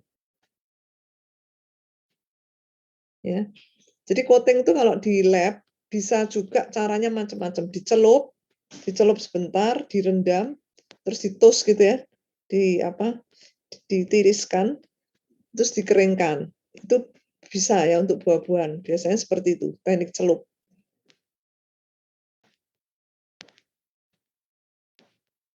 Casting gitu ya. Ada juga teknik emulsi yang melibatkan penambahan lemak, yaitu ya, larutan pembentuk film sebelum di casting dan membentuk film teremulsikan. Ada juga yang di spray. Nah, mungkin gitu ya, mana itu teknis saja, nanti dicoba-coba ya. Terus tadi ada aditif film yang ditambahkan untuk meningkatkan sifat struktur, mekanik, dan fungsi aktif dari filmnya sendiri. Terus plasticizer tadi sudah diterangkan apa saja jenisnya di sini. Ini macam-macam ya untuk pangan. Makanya kalau ada industri sorbitol, itu untuk apa? Itu gunanya biasanya ini untuk macam-macam di sini ya, bisa diantaranya plasticizer. Emulsifier untuk menghasilkan tingkat kebasahan permukaan yang efisien sehingga mampu menjamin terlapisinya permukaan dengan baik. Jadi biasanya emulsifier ini kan menyatukan toh yang nggak bisa langsung bersatu ya. Jadi seperti tadi air dan minyak nggak bisa langsung bersatu gitu ya. Makanya perlu yang tadinya agak hidrogen jadi homogen gitu ya. Ini jenisnya. Material-material yang bisa digunakan sebagai emulsifier. Nah, seringkali yang dipakai di lab itu karena cari bahan-bahan ini sulit ya, kalau mau beli langsung, biasanya ada ya. Tapi perlu cari gitu ya. Pakai yang emulsifier yang kurang umum dipakai untuk bahan pangan, misalnya Twin, itu Bulani pernah pakai Twin ya, karena di jurnal pakai itu, padahal itu mungkin nggak terlalu disukai di bahan pangan, lebih cocok ke itu ya, kosmetik. Nah, jadi perlu disesuaikan ya, yang digunakan untuk bahan pangan. Tapi kalau itu cuma untuk tidak dimakan ya boleh-boleh saja. Antimikrobial, antioksidan ya, ini ada semua apa saja yang digunakan ya materialnya, golongan asam sitrat, askorbat, palmitat, tartrat, ini fungsinya bisa sebagai antioksidan. Anti jamur ada sendiri ini tadi, bakteri, kitosan, lisin, dan beberapa ekstrak minyak atsiri ya. Makanya kaya sekali ya. Kita tuh kalau mau menguasai semua kan nggak mungkin. Dosen aja juga begitu. Ada bidangnya sendiri-sendiri ya. Nggak mungkin semuanya ya teori, tapi kalau nanti mau praktek kita harus perdalam lagi ya. Jadi kalau kalian lihat coba produk-produk bahan obat dan pangan, itu mesti banyak senyawanya. Ini apa saja ya. Ya karena ini tadi breakdown campur-campur macam-macam ini ya. Banyak sekali. Kosmetik aja gitu ya. Karena sistemnya itu juga emulsi yang nanti ditambahkan untuk macam-macam campuran itu supaya stabil. Terus punya sifat-sifat perlindungan ya. Kosmetik kan juga seperti coating ya, coating ke kulit tapi ya. Tapi bahan-bahannya juga banyak karena ya itu tadi asam lemak tuh kandungannya banyak misalnya. Plus aditifnya juga banyak. Membuat bentuk emulsi itu juga membutuhkan emulsifier. Nah, kalau dibuat dalam bentuk bagan biodegradable polymer sekarang ya. Tadi kan bio-based dan biodegradable polymer. Apakah bio-based itu termasuk biodegradable packaging? Ya mestinya iya. Ya. Makanya biodegradable polymer itu dibagi 3 kategori. Bisa langsung polimer yang diekstrak dari biomasa. Ya, tadi saya bilang polisakarida. Itu sudah biodegradable polymer karena sudah berasal dari biomasa ya. Seperti itu. Itu dibagi 2 besar, golongan polisakarida dan protein. Polisakaridanya apa saja tadi sudah diterangkan, di hidrokoloid kalian juga sudah dapat ya. Proteinnya itu bisa dari animal dan plant ya, dari plant, dari apa? Tanaman. Ya, animal apa saja, nah itu bisa dilihat di situ bagannya. Ini rangkumannya yang tadi sebetulnya ya. Tadi kan sudah diterangkan hemiselulosa, starch, chitosan itu bagian dari polisakarida, yang protein ini gitu ya. Terus yang ini classical polimer yang disintesa dari monomer ya. Tapi ini bisa biodegradable misalnya polylactic acid, padahal sintetik. Ya, kok bisa? Nah, ini penelitiannya memang polimerisasi ya. Ini penelitiannya Bu Emma nih, S3-nya Bu Emma nih, ya. Kalau saya banyak sintetik ya, S2 saya sintetik, tapi meskipun sampai S2 saya itu bahan bakarnya roketnya. Jadi penelitiannya langsung lapangan itu ya. Lab-nya juga lab di hutan gitu ya. Itu. Jadi non pangan memang ya. Tapi pengetahuannya kan akhirnya ini digabung karena kurikulum 2005 baru ada pangan. Sebelumnya kan saya tidak ada pangan itu ya, masih sebelum tahun 2000. Jadi saya mengembangkan non pangan sampai ke pangan, tapi penelitiannya itu penelitian bukan mandiri tapi penelitian membimbing mahasiswa untuk yang pangan. Yang berikutnya ini adalah langsung diproduksi dari yang berhubungan dengan mikroorganisme, dibantu oleh mikroorganisme, ya. Sehingga ada bakteri selulus ini, macam-macam. Ini nanti berhubungan dengan bioproses. Nah, ini biasanya kalau peneliti di sini harus kerjasama dengan bioproses. Jadi pernah di lab bio itu bikin bakteri yang bisa membuat selulosa. Selulosa nanti untuk kertas, misalnya gitu ya. Jadi menarik sekali ya, bisa bisa macam-macam. Obat kan juga gitu kan. Ada obat bengkak namanya Cataflam. Ada lagi Nutriflam. Nutrifam lebih mahal karena apa? Proses fermentasi melibatkan enzimatis, ya. Lebih aman untuk lingkungan, tapi lebih mahal jadinya. Lebih aman untuk kesehatan juga karena bukan chemical gitu ya. Tapi mikrobanya jangan keliru ya, kalau mikrobanya keliru itu nanti tidak jadi ya. Harus spesifik yang baik, bakteri yang baik, bukan bakteri yang jahat.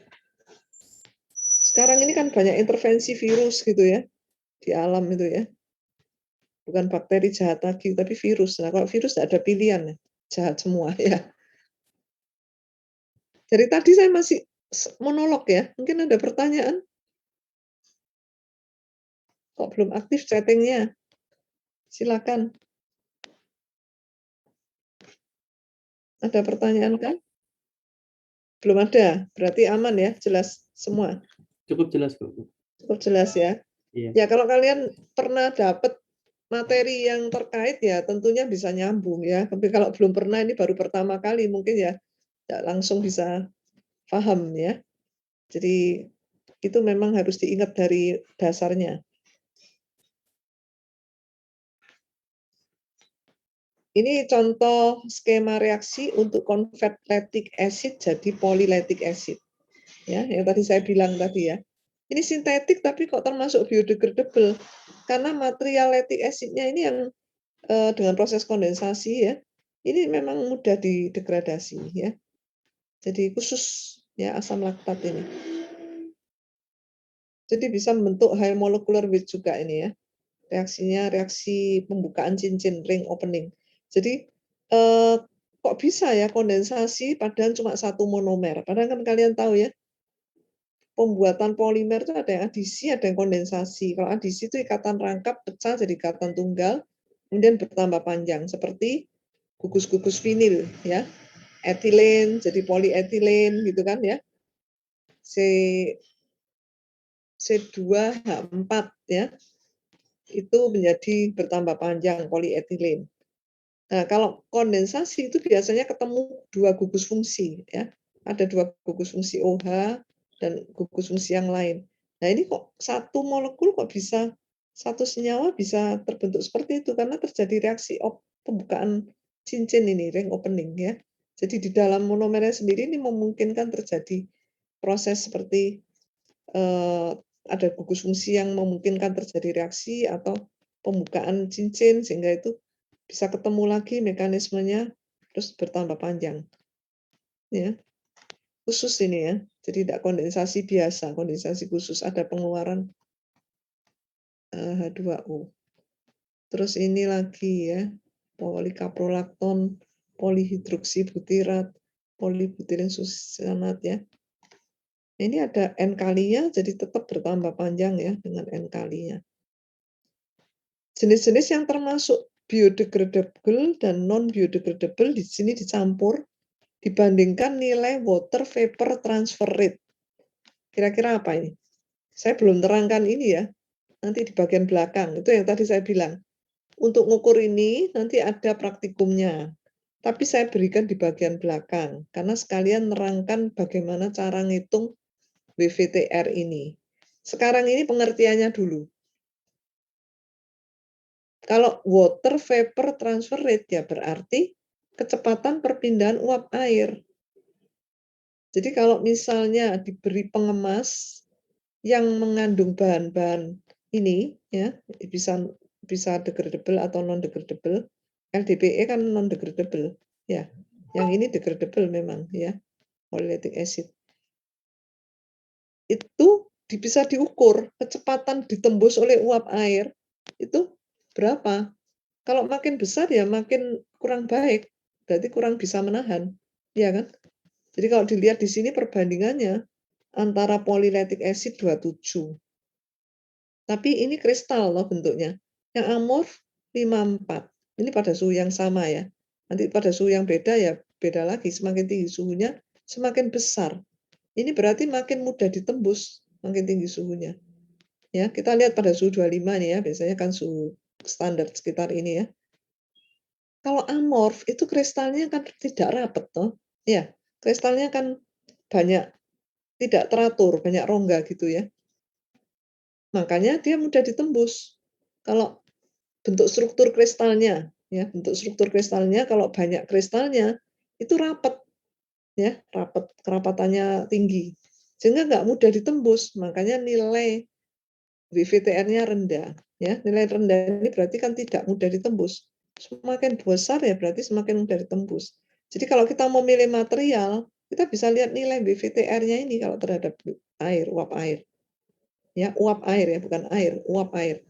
Karena plastik itu pasti terhadap air asal nggak lubang ya pasti bisa menahan, ya. Terhadap liquid itu bisa menahan. Tapi terhadap uap itu kalian kan nggak bisa lihat uap itu tembus, ya. Nah, ini ada ujinya untuk bisa melihat tembus itu nanti diukur dari beratnya, ya. Beratnya nanti berkurang atau bertambah. Kalau bisa dilewati oleh uap air, dia bertambah. Itu. Nah, kalau yang sintetik ini bagus, rendah-rendah semua ini. Mana ini yang sintetik ini? Oh, enggak juga ya. Sintetik ini mana? Oh, ini. LDPE 83 ya. Makanya ini bisa dipakai sebagai pembanding ya. Kita enggak usah hafalkan. Pengaruh relatif humidity juga ada ya. Disimpan di kondisi berapa humidity-nya. Karena itu. Nah, ini contoh oksigen transfer rate. Kalau ini terhadap oksigen. Dua ini paling pengaruh untuk bahan makan ya, karena kalau oksigen itu bisa menyebabkan teroksidasi, kalau uap air bisa menyebabkan kalau nggak kering itu mikroba gampang tumbuh. Rasa makanannya juga nggak enak, ya kan? Jadi tidak renyah, ya, kalau uap air. Lembek gitu ya, tampilan teksturnya kalau itu kue kering. Terus apalagi yang mau dibandingkan selain permeabilitas, juga sifat-sifat mekanik, ya. Sifat mekanik itu berhubungan dengan kekuatan tarik, perpanjangannya kalau ditarik sampai putus ya, tensile strength, elongation bertambah panjang apa enggak gitu ya. Modulus Young ini ya berhubungan dengan itu, hubungan antara tensile strength dan elongation. Jadi ini kalau dibagi itu modulus ya. Terus kita juga tahu bahwa pengaruh suhu itu bisa dilihat dari TG dan TM ya. Kalau TM ini batas sampai meleleh, kalau TG itu tidak sampai meleleh tapi berubah bentuk, melunak, ya. Ada transisi dari bentuk keras ke melunak. Hubungan antara suhu lingkungan terhadap apa? Thermal properties-nya. Kalau ini mechanical properties-nya. Jadi kalau penelitian itu semakin lengkap ini bisa diuji semua semakin bagus. Tapi kalau keterbatasan alat biasanya mekanik saja misalnya gitu ya. Nggak sampai ke titik transisi gelas, titik leleh. Ini nanti kalau lengkap lebih baik ya. Jadi ke sifat termalnya juga dipelajari.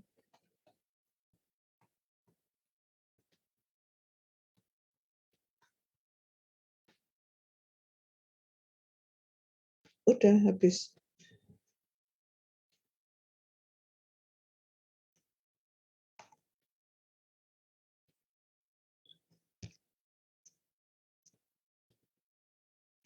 Ya, nanti kalian coba bisa pelajari lagi. Kalau nggak ada pertanyaan, saya lanjut memberi contoh yang edible coating dalam pelaksanaan penelitian. Tapi kalau ada pertanyaan, saya tunggu. Silakan.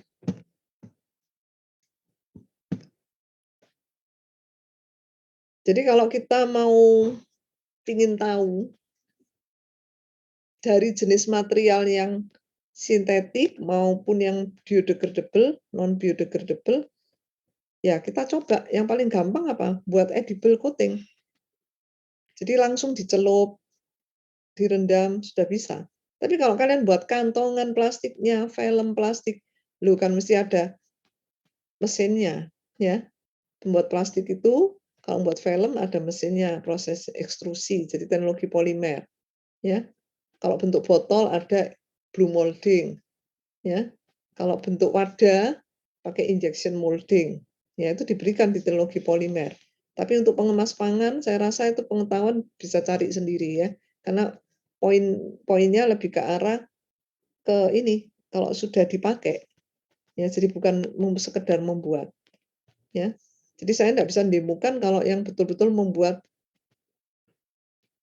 dalam bentuk di luar ya, jadi coating bukan coating tapi ke arah pengemas yang kantongan, film, nah itu nggak bisa didemokan di lab polimer ya.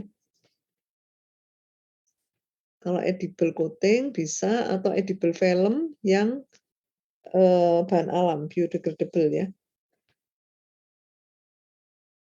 Belum ada pertanyaan, saya stop dulu share-nya, saya ganti dengan,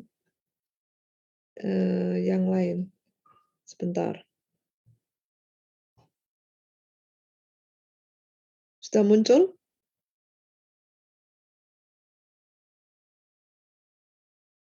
Udah, Bu.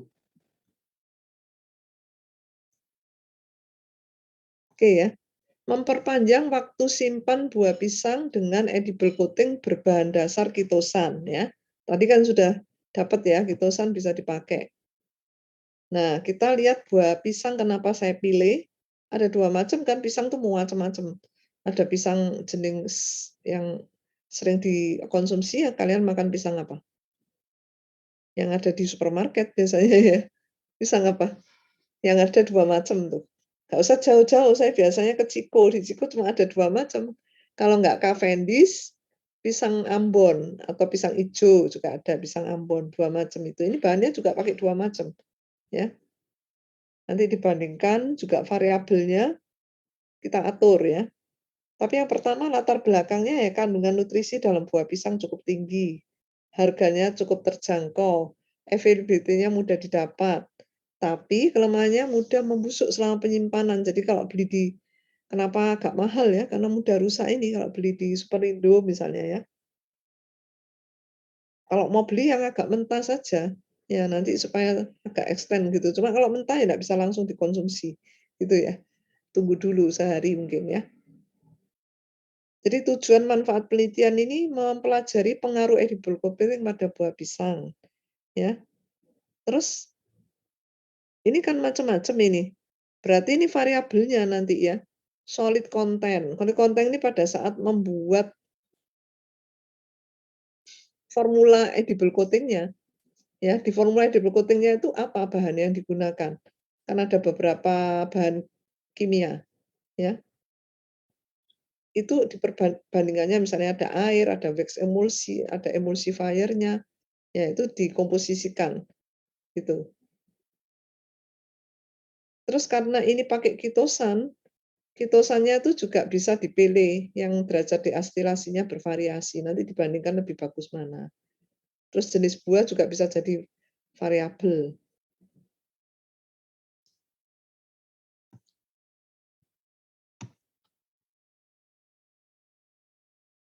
Nah, karena banyak itu tadi faktor-faktor yang mempengaruhi, maka ini dibatasi, zat aditifnya dipilih yang tertentu. Waktu itu yang ada di lab TEA, tetraethylene amin ya, zat aditifnya.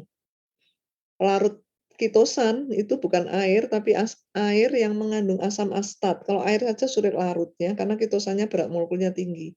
Mengandung asam astat yang encer 1%, ya. Terus tadi buah pisangnya dipilih Cavendish dan Ambon. Penyimpanannya pada suhu ruang. Ini perlu dipikirkan ya. Terus milih sampelnya harus sama kondisi morfologinya. Sumbernya juga harus sama. Relatif pematangannya juga harus sama. Ya, jangan satunya asal-asalan ya dapat mentah. Ini kesulitannya ini sortir di awal, ya. Tapi ya memang kita penelitian tuh harus benar-benar nggak boleh sembarangan. Jadi ada standarnya. Kayaknya buah pisang yang kematangannya seberapa ya kuningnya ya. Ijonya, ijo kuning itu harus distandarkan. Sulit kan dapat yang seperti itu. Ya. Tapi mahasiswa ini tekun ya. Tekun dan berhasil dalam arti ya sungguh-sungguh pengen tahu gitu ya.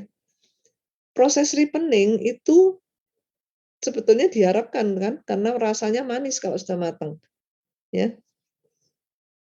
Tapi kalau terlalu masak ya, ripening di sini nih pengertiannya kalau kebablas kematangan, ya, nggak layak sebetulnya dikonsumsi ya. Itu klorofilnya rusak, pigmennya rusak, perubahan warna pada kulit buah. Ya, jadi sudah nggak seger, kecoklatan. Asam rusak, sehingga buah itu kadang rasanya sudah berubah. Terus di dalam kulit buah kan ada pektin. degradasi itu pektinnya, sehingga tekstur buah menjadi lunak, ya. Pektin itu kan yang membuat awalnya itu keras gitu ya, itu rusak ya. Nah, kalau struktur senyawa kimianya juga terdegradasi, itu molekul besar menjadi kecil sehingga dia volatile gitu ya, aromanya jadi tidak enak yang keluar, ya bau busuk. Itu kalau sudah ripening ya, ripening yang dalam arti overripe ya, terlalu matang. Nah, kita lihat perubahan warna kulit pada pisang. Ini yang kiri ini pisang mas, yang kanan pisang Cavendish ya.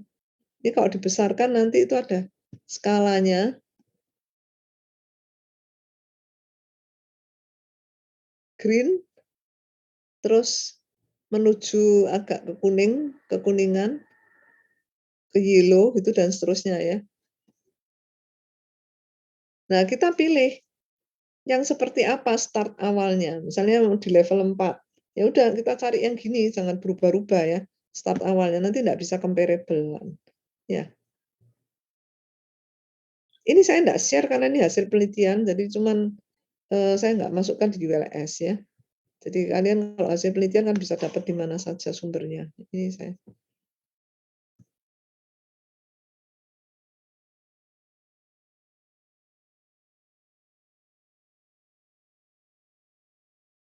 Jadi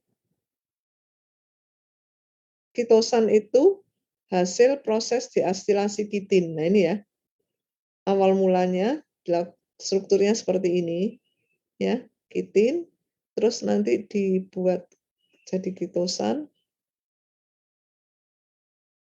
Sifatnya ditinjau dari permeabilitas, tapi tidak diukur permeabilitasnya, cuman dia punya sifat barrier tadi ya. Terus derajat deastilasinya tadi.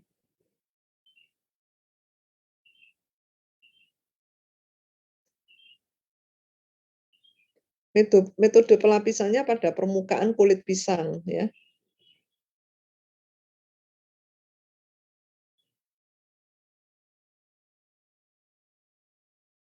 Ini tadi masih masuk latar belakang. Saya skip aja. Ini studi literaturnya, saya skip karena kan ini tidak penelitian ya. Jadi sudah banyak penelitian yang menggunakan macam-macam edible coating, salah satunya adalah kitosan. Tapi kalau kalian lihat sepintas ini macam-macam ya. Methicellose, Canova wax, carrageenan, starch. Ya. Nah, tentunya karena ini penelitian perlu membuat hipotesis. Kalau ditambah TA, apakah kestabilannya makin tinggi ya? Ini karena kan sebagai emulsifier. Tapi kalau emulsifiernya nggak cocok, nanti juga nggak sesuai dengan harapan gitu ya. Makanya kan meskipun sudah milih daftar termasuk daftar emulsifier, tapi harus cocok dengan pasangannya. Kalau ketemu kitosan cocok nggak? Mungkin nggak cocok TEA ini ketemu kitosan, harus pilih yang lain gitu ya. Tapi namanya masih coba, ya belum ada penelitian sebelumnya, ya kita yang pertama nyoba ya apapun hasilnya. Tapi kita buat hipotesis, kalau ada kitosan itu mestinya weight loss dan moisture loss itu berkurang ya. Jadi intinya memperpanjang masa simpan. Ini sampai dicek laju pengurangan vitamin C. Karena pisang juga mengandung vitamin C. Nah, kalau ini terlindungi, vitamin C-nya itu tidak mudah teroksidasi kan. Ya, kalau rusak kena oksigen dia mudah teroksidasi. Kalau teroksidasi dia berubah sehingga kandungan vitaminnya berkurang. Ya, ini nanti diamati gimana kandungan vitamin C-nya, kandungan airnya, perubahan warnanya seperti itu.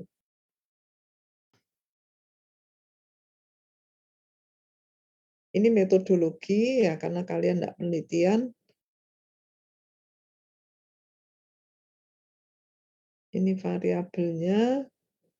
Ini skema percobaannya. Jadi uji yang dilakukan sampai ke pH, perubahan warna, analisanya sampai organoleptik ya. Jadi nanti pakai panelis, kalau bahan pangan kan pakai panelis. Ini proses coatingnya.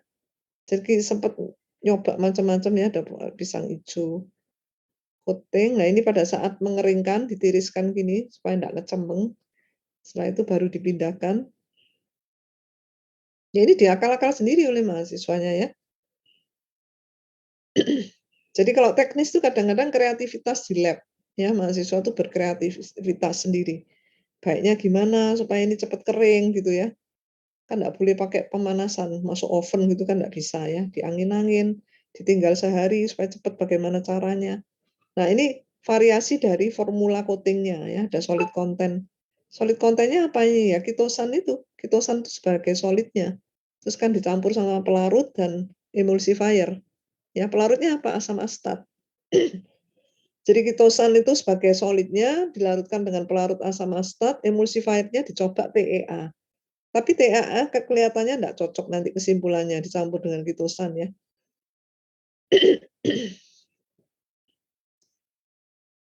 Nah, ini hasil dan pembahasan.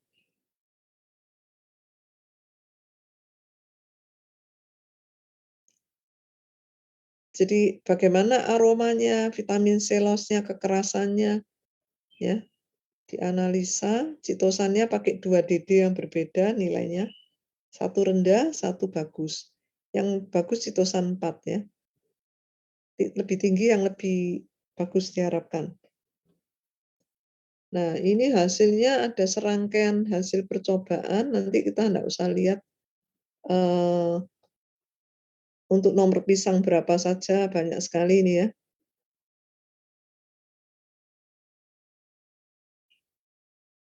Nah, kita lihat sepintas kalau yang DD-nya lebih tinggi, itu weight loss-nya lebih rendah untuk vitamin C, dalam waktu yang sama. Lihat ini comparable-nya, ya. Jadi yang DD-nya lebih rendah, kitosannya kemudian lebih rendah, ya weight loss-nya lebih besar untuk vitamin C. Ya. Gimana untuk ini hari keempat diamati ya, jadi hari keempat, hari keenam kecenderungannya sama. Pengaruh pH juga ada ya, pH itu nanti kan keasaman. Jadi intinya kalau DD makin tinggi memberi performa yang lebih baik, ya. Jadi lebih efektif dalam coating. Nah, ini ternyata komposisi tanpa penambahan TEA, konsentrasi citosan makin besar, lapisan film akan lebih optimal, gitu ya. Jadi tanpa penambahan TEA lebih bagus ternyata, berarti nggak cocok gitu ya. Nggak cocok, sudah homogen. Kitosan di dalam pelarut itu sudah homogen, ditambah TEA tambah nggak homogen gitu ya. Nah, itu kan karakteristik dari larutannya. Kita kalau nggak percobaan kan nggak tahu karena belum ada yang nyoba. Weight loss ini berhubungan dengan uap air, kalau tadi ada vitamin C loss, ada ini banyak sekali karena pisangnya kan 2 macam ya. Saya langsung aja. Nah, ini komposisi solid content kurang dari 3%. Ini kitosannya toh, kalau makin kental itu kitosannya sulit dilapiskan, kental kan? Jadi malah ndak merata, tidak homogen. Itu kurang bagus malahan ya. Jadi dipikirkan yang lebih encer tapi bisa merata, jadi lebih tipis lapisannya seperti itu, ya. Jadi ini ada hubungan antara weight loss dari berbagai jenis pisang yang di-coating dengan solid content yang bervariasi. Ya, solid content tadi yang kitosannya tadi 1%, 2%, 3%, terus diamati dari hari ke hari. Ya, weight loss-nya meningkat, tentu saja meningkat. Jadi makin banyak kehilangan air. Tapi yang bagus nanti, ya ini banyak sekali halamannya sampai 40 lebih. Ada analisa kualitatif. Ini, pisang yang di-coating lapisan film kitosan sebagai barrier, ya. Kalau buah itu masak itu biasanya mengeluarkan etilin, ya, produksi etilin. Nah, itu bisa ditahan supaya enggak terlalu cepat kematangan. Kalau ingin mateng, ya dikarbit toh biasanya, itu justru ditambah etilin kalau dikarbit. Tapi kalau supaya enggak terlalu overripe, itu dioptimasi supaya etilinnya enggak cepat-cepat keluar, ya. Nah, coating itu bisa membantu mengoptimalkan itu, ya. Jadi kalau yang non coating tidak ada lapisan film yang dapat menghalangi laju penguapan uap air dan pelepasan gas etilin. Sehingga ya itu, cepat menjadi matang, ya. Kalau nggak di-coating misalnya ya, hari ke-4, ke-5 ini sudah jelek sekali, ya. Yang belum matang itu seperti ini. Ini uncoating.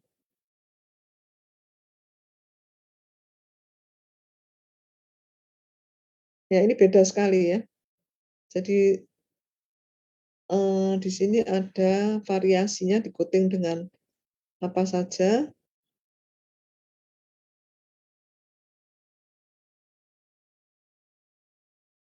Ya sampai jelek sekali gini ya. Pengen tahu, pisang tuh kadang-kadang kan tampilan luarnya jelek tapi dalamnya masih bagus ya, macam-macam loh ini. Ini uncoating ya, macam-macam basicnya. Ini juga termasuk menentukan paling tepat coating-nya tuh hari ke berapa, ya. Kalau terlalu mentah di-coating itu kadang nggak terlalu bagus. Hari pertama mateng ya, dan layak makan itu di-coating ya. Ini sampai melihat sampai sejauh itu. Nah, ini ada analisa organoleptik, uji penampakan, uji kekerasan, performance, hardness, dan flavor. Biasanya itu ya. Jadi ini pakai responden,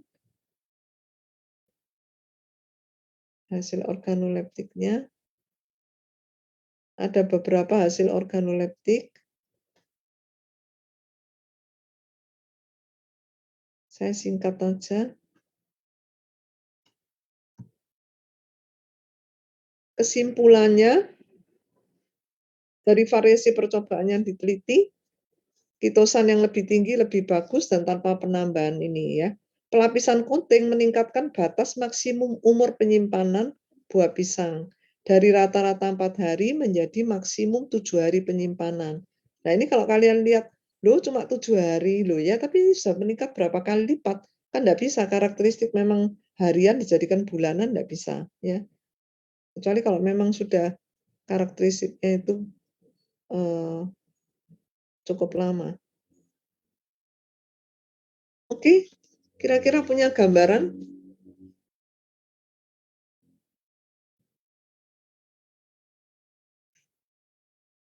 Gimana?